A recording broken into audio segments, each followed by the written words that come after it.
pianta del 1943, del giugno 1943, è una pianta molto importante, non soltanto dal punto di vista così cartografico, ma dal punto di vista ideologico, perché è la prova che si voleva continuare con la mentalità di internamento anche dopo il giugno 43. Quindi doveva diventare una nazionalizzazione progressiva della provincia di Lubiana, e per questo era una pazzia enorme, sia dal punto di vista della snazionalizzazione che dal punto di vista dell'organizzazione. Impossibile. Ecco, impossibile. Dunque, tutti gli edifici che qui vedete in muratura, questo ferro di cavallo e quelli in grigetto, erano già della prima guerra mondiale, perché qui durante la prima guerra mondiale c'era stato un ospedale da campo per 1000 posti letto in tenda, poi hanno costruito dei padiglioni per la chirurgia eccetera, e proprio perché c'erano, e dopo è stato anche il campo di profughi del Piave, proprio perché c'erano già in piedi 20 edifici, e hanno scelto la località per fare un altro campo di concentramento dal febbraio al settembre del 43.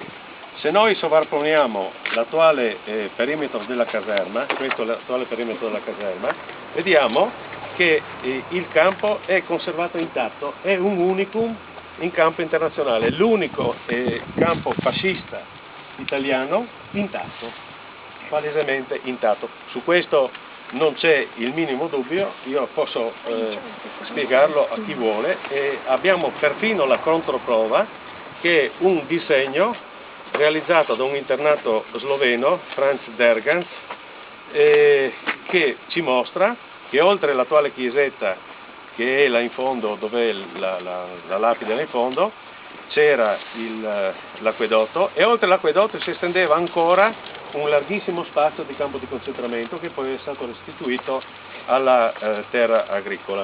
Dunque, grazie a tutti per essere venuti, all'onorevole Deborah Serracchiani e a Concordia e Pax, che per prima ha pensato alla valorizzazione di questo campo proprio 10 anni fa, con una manifestazione imponente, all'onorevole Strizzolo, che oggi non può essere presente, però in apertura di seduta alla Camera ha parlato del campo di Visco. Se voi andate sul suo sito internet potete vedere tutto il suo intervento. E poi ringrazio il professor Hans Kitzmiller di essere venuto, romanziere e germanista, al professor Moreno Zago, che è sociologo del confine, e anche al cavalier Nicola Ciavarella, che era sindaco quando il campo è stato acquisito al patrimonio del comune di Visco.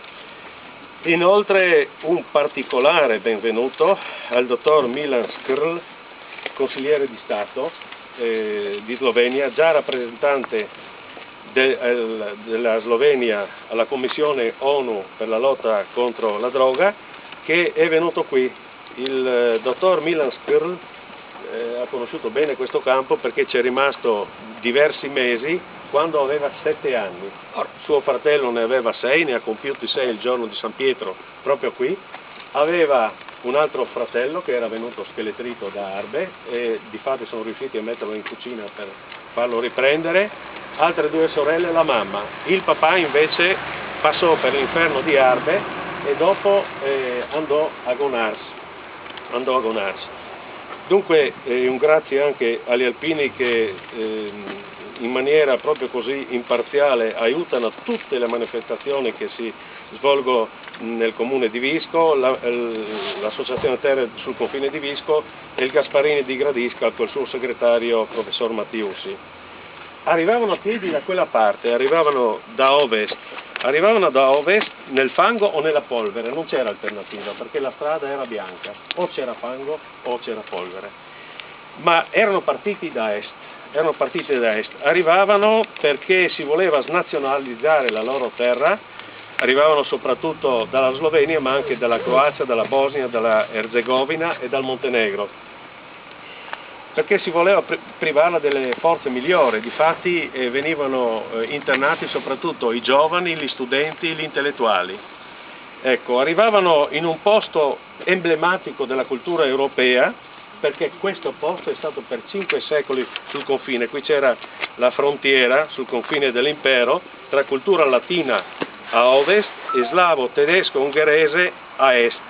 E del resto Mattia Corvino, un umanista, re di Croazia e di Ungheria, lui era ungherese, diceva unius lingue, uniusque moris regnum fragile est, cioè un regno che si basi su una sola lingua e su un solo costume, quindi su un solo popolo, è fragile. Era già un europeo ante litteram. E per questo in un luogo come questo ancora è, l'offesa alla storia è più cocente, è più forte e la ragione del ricordo è il dovere della conservazione.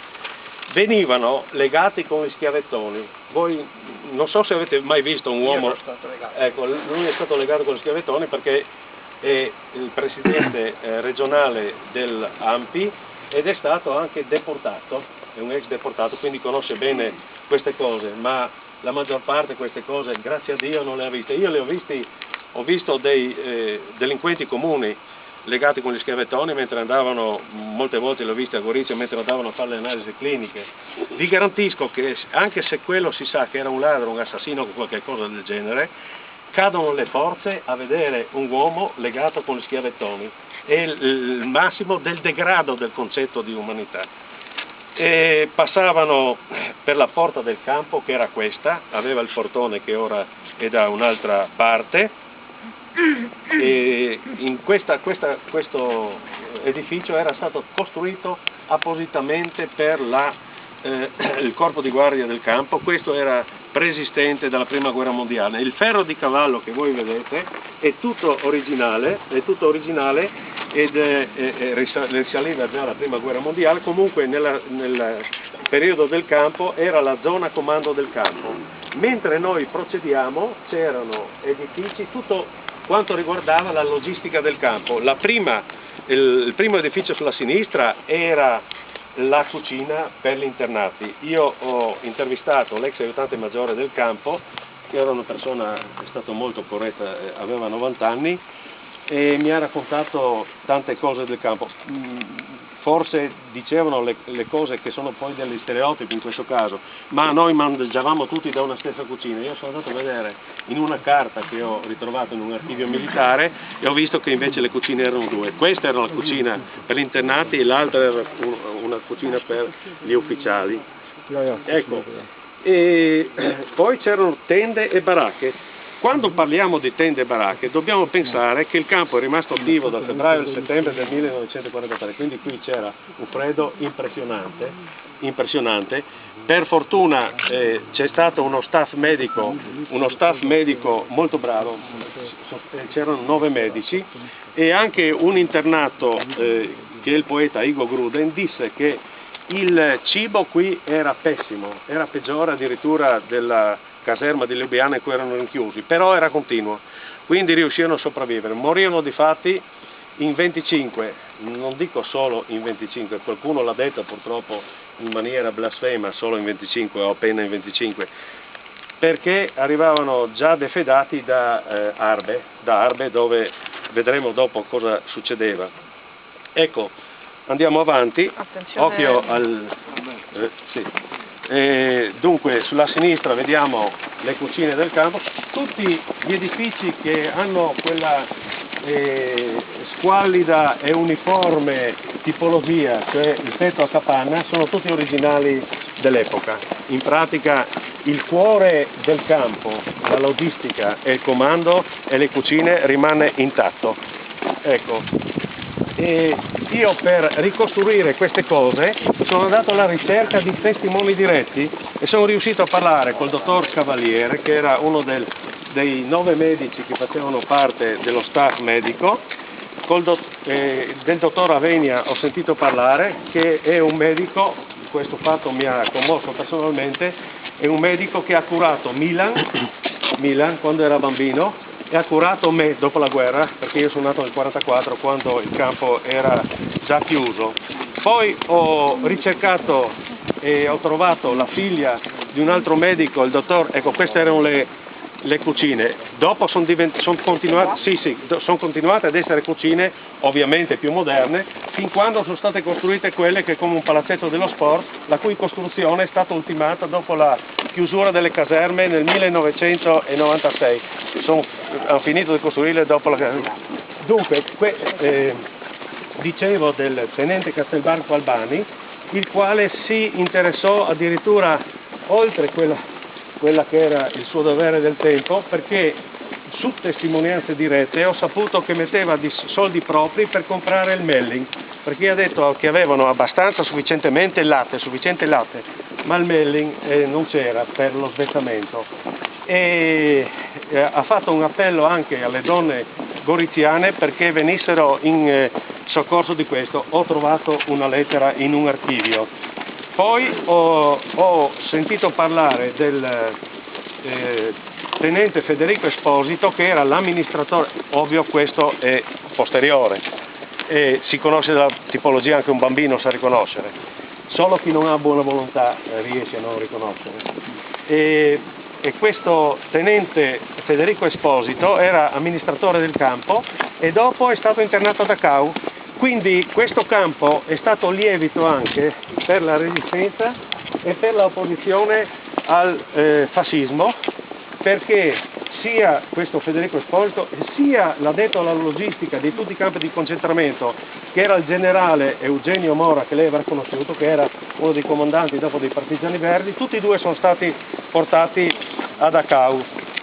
Ecco, qui il dolore abbiamo detto che era di casa anche per la storia precedente. Qui poi è stato deposito della Wehrmacht, dove i partigiani del GAP della Bassa Friulana hanno compiuto un'operazione di comando razziando un camion e rimorchio di armi, uccidendo soltanto il cane che era, tra virgolette, il più militarista di quelli che erano presenti, perché era addestrato ad azzannare chi aveva un'arma.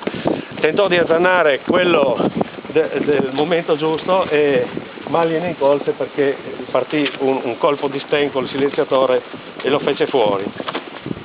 Poi qui furono disarmati 15-20 mila cetnici e il generale Amaltei di Trevignano, docente di storia della guerra alla scuola di guerra di Civitavecchia, mi ha detto che lui bambino vide per 2 o 3 giorni che spezzavano canne o toglievano otturatori per mettere le armi fuori uso e seppellirle in fosse presso Palmanova.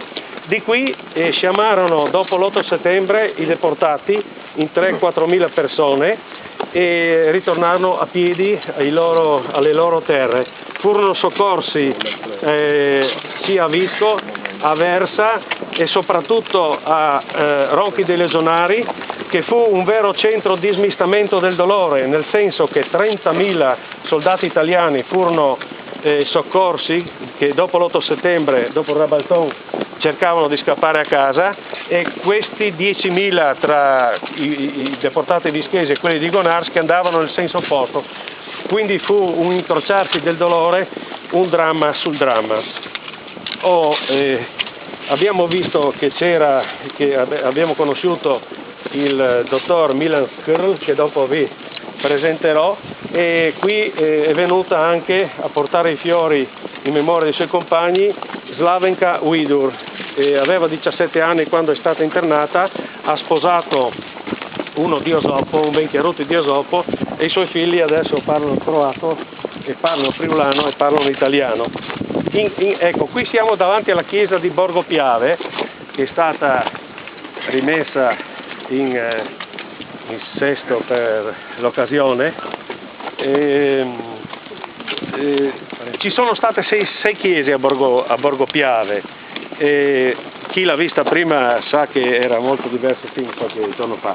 C'erano 6 chiese a Borgo Piave. La prima fu la Volta del Cielo, la seconda una tenda, la terza una baracca di legno, la quarta un padiglione, la quinta questa che fu costruita nel 1943 e fu restaurata nel 1952 con la lapide che vedete sotto, in onore di San Martino è stata intitolata nel 1952. Bene, nel 1952 la stampa dell'epoca parla di antica chiesa restaurata, era stata costruita 9 anni prima, si era persa perfino la memoria o si era voluta far perdere la memoria. Qui nel 1952 agirono dal punto di vista artistico, architettonico, plastico e pittorico 3 giovani artiste. Carmen Micon, che è l'unica a essere morta, aveva 20 anni, era allieva di Bruno Saetti, e la Martano, anche lei allieva di Saetti, e Alessandra Pittini, la sorella dell'industriale Pittini, che era una freschista e pittrice. Difatti fece una grandissima pala di San Martino e un affresco di 5 metri per 1,5. La chiesa è stata distrutta circa negli anni 70. Sono stato perfino incolpato di non essere intervenuto per difendere questa chiesa negli anni 70, quando si sa benissimo che si sapeva molto di più di quello che succedeva oltre il portone di bronzo in Vaticano che quanto succedeva al di là di una caserma anche di un piccolo paese. Tant'è vero che io ho rimandato l'offesa al mittente chiedendo quando sarei stato accusato di non aver salvato Abele da Caino. E la lapide che c'è sopra, c'è già una lapide sopra, ed è una lapide che è stata messa dall'amministrazione presieduta dal sindaco Ciavarella nel 1974, è stata inaugurata quando era qui il presidente Violante. Allora si dice che i campi fascisti erano qualche cosa di... così qualcuno ebbe il cattivo gusto di dire che portavano in vacanza gli internati nei campi fascisti. Beh, direi proprio di no. Non furono dei campi di sterminio, questo bisogna dire, cioè non c'era l'ideologia dello sterminio, questo no. L'ideologia razzista da parte del fascismo fu intensa. Le leggi razziali del 1938 furono delle conseguenze normali, nella normalità della normalità, di quello che si predicava da parte del fascismo. Però non furono dei campi un medico disse molto bene: non facevamo niente per farli morire, ma non sapevamo come farli vivere. E adesso io vi leggo però una pagina di un campo che fu particolarmente drammatico e le cui conseguenze si avvertirono anche qui. Il campo di Arbe. Ho trovato, lo pubblicherò prossimamente, il diario di un medico tenente. Guardate, medico tenente, dice lui, non tenente medico, privilegia la parte medica e non la parte militare, non la parte dell'oppressione. Descrive quel che succedeva nel campo di Arbe. Intanto la lista dei morti aumentava con un ritmo accelerato e inarrestabile a noi medici, e noi medici a diretto contatto con dei prigionieri eravamo i primi ad avvertire la serietà della situazione e a gettare il grido di allarme. Nessuno li voleva far morire, solo che non si sapeva come farli vivere. Non era il nostro un campo tedesco di sterminio. Il quadro si presentava con una disperante uniformità. La scarsa razione di cibo e specialmente l'insufficienza dei grassi e di proteine rendeva smunti, pallidi quegli uomini che si facevano sempre più fragili, lenti ed incerti nei movimenti, finché una diarrea profusa chiudeva il quadro e li avviava a morte in pochi giorni per disidratazione. Quegli scheletri ambulanti finivano con una tragica maschera di floridezza, pareva tornassero grassi, erano soltanto gonfi. Gli occhi si affossavano fra le palpebre tumefatte, le labbra tumide, la lingua arida e screpolata, il volto rotondo e lucido di un estremo pallore. Solo le mani spuntavano scheletriche dalle maniche delle giacche ed erano animate da un fine tremore. Le gambe e i piedi diventavano due colonne pesanti e lucide e a toccarle si deformavano come cera molle. In tal modo si presentavano i nostri ambulatori, trascinandosi a stento. L'occasione che faceva precipitare il loro equilibrio instabile era il più piccolo lavoro. Non avevano calorie sufficienti che per star fermi. Bastava che gli si comandasse di scavare una buca, tali erano le latrine del campo, o portare una cariolata di terra e il dramma sfociava in una diarrea che segnava la fine. Questo era... Mi tieni perché c'è? Ecco. E questa era la realtà di Arbe. E ha visto, c'erano intellettuali, pittori,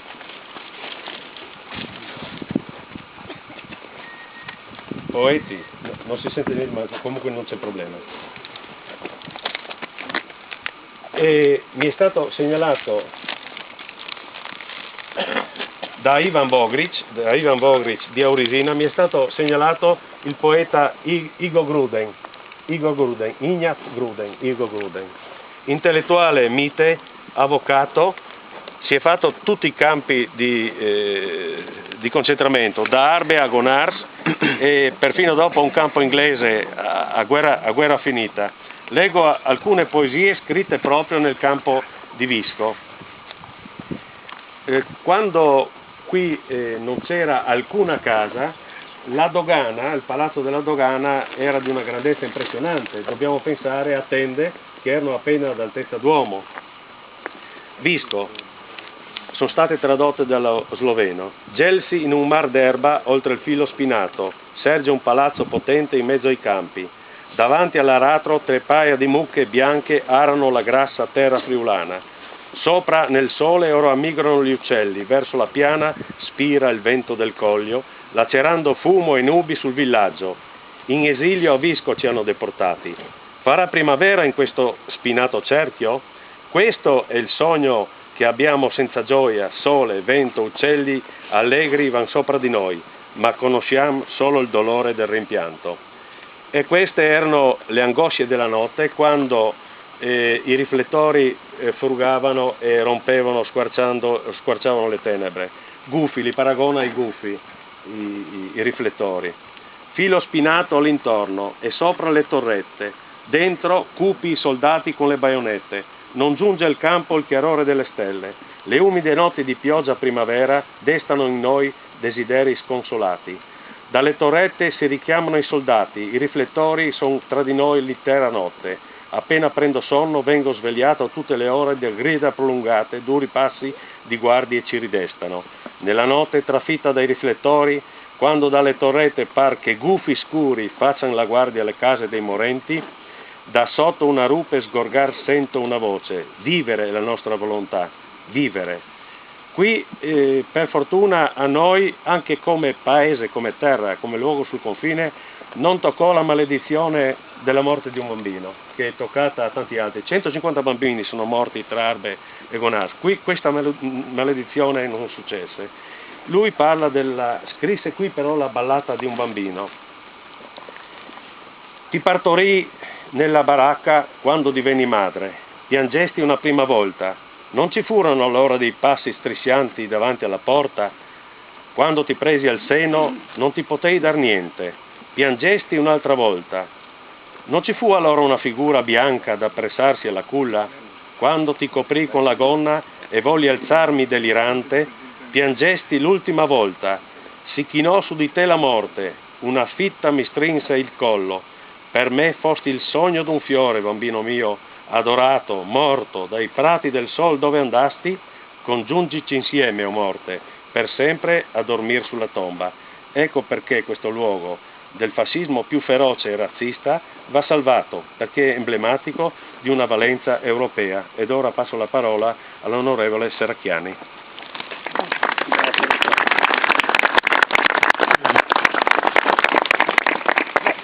Credo che il professor Cassin, che ringrazio personalmente, credo a nome anche di tutti gli amici che sono qui oggi, le amiche che sono qui oggi, credo che ci abbia dato un ulteriore insegnamento di cui avevamo bisogno. Noi siamo qui oggi, siamo il giorno della memoria perché vogliamo ricordare, vogliamo che la memoria non venga delegata ad altri, quindi vogliamo essere qui presenti noi fisicamente, ma vogliamo anche che questa memoria venga trasferita domani alle generazioni che verranno dopo di noi. Ecco perché pensiamo tutti, e ringrazio davvero di cuore il professor Cassin perché ancora una volta ci ha invitato a riflettere.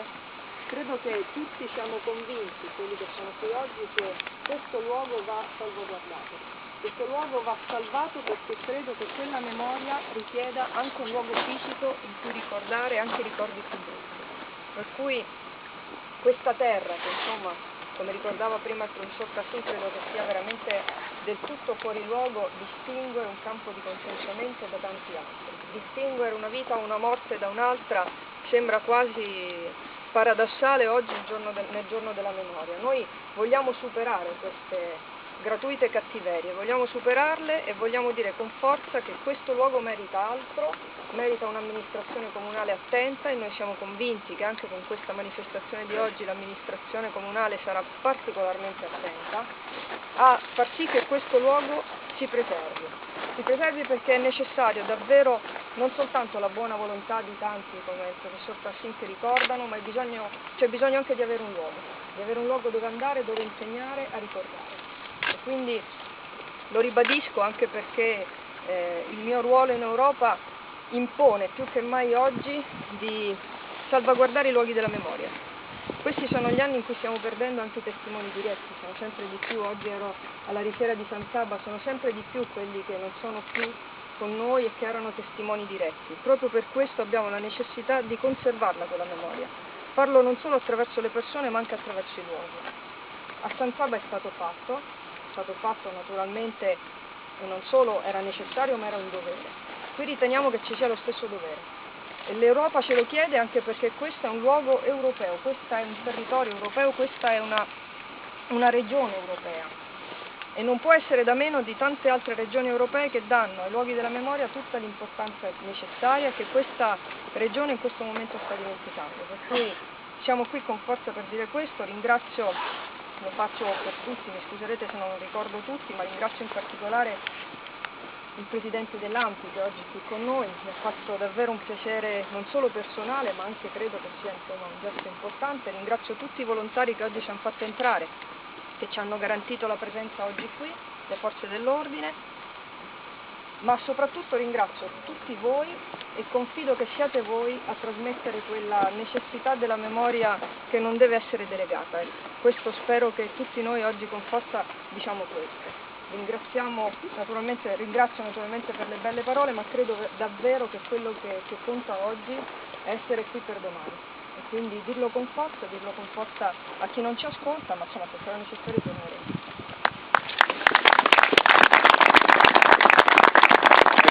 Adesso tutti sono invitati alla baita degli Alpini per un caffè o un brindisi. Possiamo mettere... Sì, di Piotr.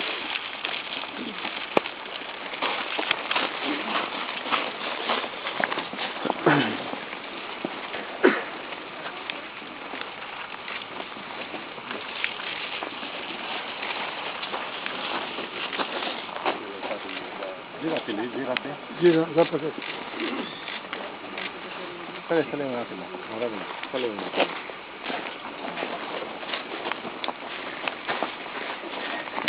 È un po' di... Sì, però potremmo fare.